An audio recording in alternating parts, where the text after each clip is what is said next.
दोस्तों आदाब नमस्कार। आप देख रहे हैं अवधि कविताएं। आज का शीर्षक है गांव के हमरे नटखट भौजी, जिसे आप लोग सुने और आनंद लें। गांव के हमरे नटखट भौजी, गांव के हमरे नटखट भौजी दिन भर भाव बनावेली। गांव के हमरे नटखट भौजी दिन भर भाव बनावेली। गांव के हमरे नटखट भौजी दिन भर भाव बनावेली। इधर उधर जब घूमें निकलें देवरन के दिल धड़कावेली। गांव के हमरे नटखट भौजी हाथे मैहन लिए मोबाइल दिन भर फोन लगावेली। हाथे मैहन लिए मोबाइल दिन भर फोन लगावेली। क्रीम पाउडर गालम पोतें, क्रीम पाउडर गालम पोतें सेल्फी रोज खिंचावेली। गांव के हमरे नटखट भौजी दिन भर भाव बनावेली। गांव के हमरे नटखट भौजी जब पहन के निकलें काली साड़ी ऊपर से सेंट लगावेली। जब पहन के निकलें काली साड़ी ऊपर से सेंट लगावेली।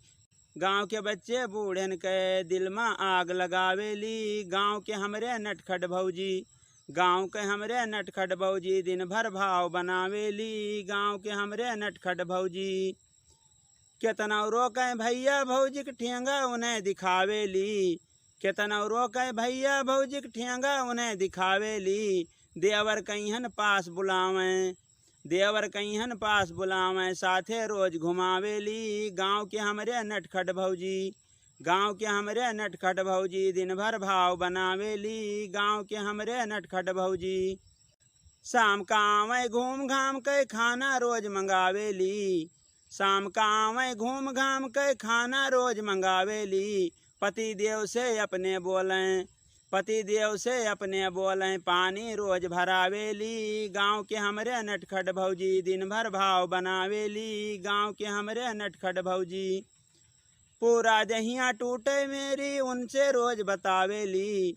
पूरा दहिया टूटे मेरी उनसे रोज बतावेली। कड़क चाय तू हमें पियाई दो, कड़क चाय तू हमें पियाई दो नखरा रोज दिखावेली। गांव के हमरे नटखट भौजी, गांव के हमरे नटखट भौजी दिन भर भाव बनावेली। गांव के हमरे नटखट भौजी ऐसे ही मज़ेदार अवधि गीत सुनने के लिए हमारे चैनल को सब्सक्राइब करें, लाइक करें, शेयर करें, कमेंट करें। धन्यवाद।